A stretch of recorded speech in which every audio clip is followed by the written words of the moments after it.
This is Dr. David Oster, and this is a video and presentation that I put together on stretches for rotator cuff pain and rotator cuff disorders. Shoulder pain is very common in the middle-aged and older population as well as in athletes. These are some stretches that can be done to help alleviate shoulder pain and help to improve range of motion in those patients with various disorders of the shoulder. These stretches are a starting point for those people that have pain in their shoulder that are associated with these various problems. This video was done in conjunction with Dennis Martin and Wes Riggs of Proactive Physical Therapy. Before reviewing these stretches that are done for shoulder disorders, let me review some of the causes of shoulder pain in the middle-aged population. The most common cause of shoulder pain are rotator cuff disorders. The rotator cuff is a cuff of tendons that surround the ball of the shoulder. A tendon attaches muscle to bone. When the muscle contracts, it pulls on the tendon and rotates the shoulder, pulling it either in forward elevation or forwards, to the side, or back behind you. One of the causes for shoulder pain is tendinopathy. Tendinopathy means that the tendon is wearing out. However, this does not include a partial tear of the rotator cuff or a complete tear. Partial tears are tears that go part way through the rotator cuff and can cause pain. Usually these can be treated non-surgically. However, if pain persists, surgery is always an option. And then lastly, complete rotator cuff tears can also cause shoulder pain. Usually a complete rotator cuff tear does not respond to these stretches, but it can help make the pain more tolerable. If you have other questions concerning rotator cuff disorders, please visit my website, www.davidostermd.com, to look at the video that goes over rotator cuff disorders and talks about a complete rotator cuff tear, including surgical management. Another cause of shoulder pain is the stiff shoulder, and the medical term for this is adhesive capsulitis, while the lay term is a frozen shoulder. Frequently, people can have a minor injury to their shoulder which causes some pain. Occasionally that pain can increase, and as that pain increases, the shoulder becomes stiff, which causes further pain and discomfort in the shoulder. And what happens is the tissue about the shoulder contracts or shrinks and makes it so that the arm and the shoulder does not move normally. For mild cases of adhesive capsulitis, these stretches can be beneficial. For more severe cases and more stiff shoulders, physical therapy is very important, and it's important to have a therapist work on these stretches with you. As the range of motion improves, the pain usually improves as well. Another reason for shoulder pain is bursitis. Now, the bursa is tissue that sits between the rotator cuff and the roof of the shoulder. And as the arm is brought out to the side or forwards, that ball of the shoulder will rub up underneath the roof of the shoulder and pinch the bursa that sits between that roof and the rotator cuff. Frequently, improving the stiffness in the shoulder will help improve symptoms of a bursitis. Athletes can also develop shoulder pain, and this can be due to instability, or in throwing athletes such as pitchers, posterior capsular tightness or tightness in the back part of the shoulder can cause pain and discomfort as well. Frequently, stretching out this posterior capsule can be very beneficial to help improve performance and decrease pain in those people that are throwers. Let me review some of the stretches that are important. First of all, the reason to do these stretches is to improve range of motion and decrease pain. The stretches should be done twice a day if possible, and while you're doing the stretches, you should maintain the position for about 20 seconds. Avoid jerking the shoulder, as this will cause pain but will not cause any relaxation or stretching of the tissues. Many of the stretches demonstrated can be done using some type of stick, either a broomstick or a golf club, or in the video you'll see that they're using PVC tubing. Now the stretches that are important to do are stretches that involve elevation, bringing your arm forward, extension, bringing your arm back behind you, internal rotation, bringing your arm, rotating it in, external rotation, rotating your arm out, and a cross arm stretch is used to help stretch out the posterior capsule, which again can be tight in patients with shoulder disorders as well as in throwing athletes such as pitchers. The following are videos that help illustrate these stretches. The first video will review forward elevation and external rotation. So with shoulder pain or rotator cuff tendon problems that may not be full thickness tears, but just irritation, we like to start patient on just a terminal stretching program. Even if the range of motion's good, we'll take a broomstick handle, piece of PVC pipe, a golf club, whatever you can use, and take from the lap all the way down, all the way overhead with your elbows straight. And what you're going to think about is if the ceiling is above his hands, he's really going to try and elongate his shoulder girdle and stretch and reach to the ceiling there and back down. At the top or the end of the range of motion, you may experience a little bit of a gentle pinch. I do encourage you to work through a mild to low, moderate amount of that and just stretch out. You'll feel a little stretch in your back. You may feel a little stretch in the top and the side of the shoulder. And do that about 15, 20 times. Yeah, you don't want the elbows to bend. If you do this, you're really not getting a good soft tissue stretch of some of the shoulder girdle here. Simply reach, elbows straight, and stretch to the top of the ceiling and back down. Again, a little bit of discomfort with this is okay to work through. Another stretch, if our injured shoulder is the left shoulder here, you're going to have the elbow slightly away from the side at about 45 degrees, so you don't want the arm right here. You can start with it just here, keeping the elbow bent 90 degrees.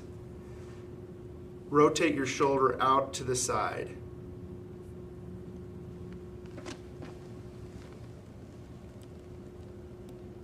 Again, 2 to 3 second hold at the end range and cycle that back and forth. If you're not getting much of a stretch there, you can slightly move off to the edge of the bed or table and drop your arm back just a bit, just to get a gentle stretch. This should not be a real aggressive stretch. A mild amount of discomfort or a stretch feel is appropriate. Cycling that back and forth. 15 to 20 reps, mild to low moderate discomfort. You do not want the elbow to straighten. That is not doing anything to the tissues of the shoulder. The elbow needs to remain bent at about 90 degrees. If you're a shoulder instability patient where your shoulder dislocates, this would not be one you want to do at all. This is for rotator cuff irritation that doesn't involve a full thickness tear. Another set of stretches that can be done are stretches that emphasizes extension or bringing your arm back behind you and internal rotation, rotating your arm towards your abdomen or stomach and then bringing it back behind you. The following is a video demonstrating these particular stretches. So a stretch to loosen up the shoulder. You start with the stick lift off the back, grab your golf club, broomstick handle, whatever you have. You want to make sure your trunk is nice and tall, and you lift straight off the back side of the seat. Your hands would normally be resting right at the side to start with. And this is not a wide range of motion. It's not uncommon to feel a pull in the front of the shoulder or the top of the shoulder. That's very normal. Again, I have patients work through a mild to low moderate amount of discomfort with that, and that's what I would advocate for you to do at home. As that becomes easier, you want to bring your hands closer together. So you're going to take your hands closer together until they actually touch. Once you're able to perform this exercise with your hands in direct contact with each other, The closer they get, the more intense your stretch will be here. As your shoulder loosens up, you'll be able to do this. The next phase, you'll bend your elbows and take your hands up the back and then gently lift off. And it is not a wide range of motion. Once you're unable to achieve that, you can do a simple towel stretch where you use the uninvolved shoulder to gently assist the thumb up the center of the back. Again, this should be high mild to low moderate intensity stretch. It certainly shouldn't be anything that's agony, that is a severe amount of pain or discomfort. And this one will take time to loosen up. This may require several days to even weeks at a given range to loosen up. And I would advocate doing this, start off twice a day. And if you can get to a third session, that's great. But twice a day, morning, sometime in the mid-evening is enough. Otherwise, you may overdo it. The next stretch that's going to be demonstrated is an external rotation stretch. This is a stretch that turns the arm away from the body, and this can easily be done in a door frame. A door stretch is another stretch for rotator cuff irritation that often can help liberate the shoulder, loosen the shoulder up, and decrease your symptoms. It's a simple door stretch. We start just a slight bit below 90 degrees. If you get too high, that can potentially irritate your shoulder. So around 90 degrees or maybe slightly lower. Put your arms against the door jamb, and you're just going to lean forward until you get a gentle stretch in the chest wall. Again, shoulder instability patients where you dislocate your shoulder, this is not one that we would advocate. Again, this is for rotator cuff irritation. Lean forward, gentle stretch to the front, high mild to low moderate intensity, 15 to 20 seconds in terms of holding the stretch, 4 to 5 repetitions. Longer is better. I would advocate 2 times a day for this to start with.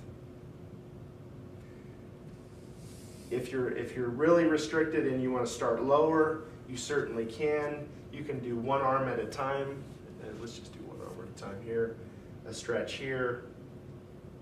Working your way to a point where you get both shoulders at the same time.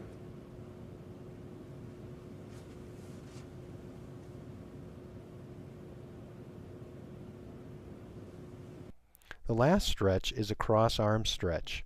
This is when the arm is brought across the chest, and this helps stretch out the posterior capsule.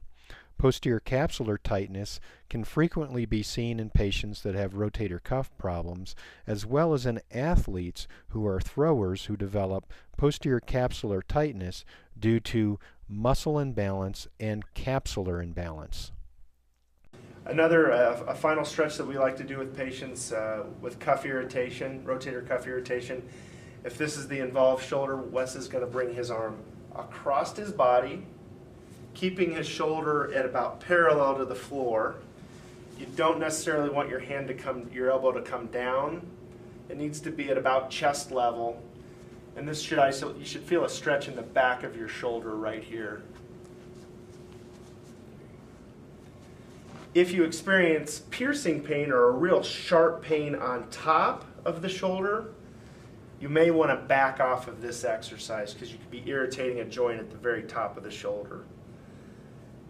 The stretch should be in the back part of the shoulder girdle. 4 to 5 stretches at about 15 to 20 second holds. Longer is better.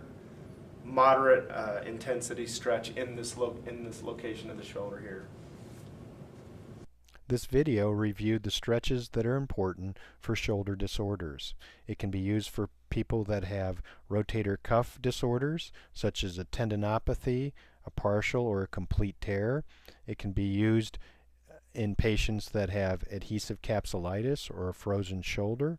It can be used in patients that have impingement or bursitis, and also athletes that have posterior capsular tightness. If you'd like to look at other text or video concerning other orthopedic disorders, please visit my website, www.davidostermd.com. For an office visit or evaluation, please call the office at 303-214-4500. Thank you.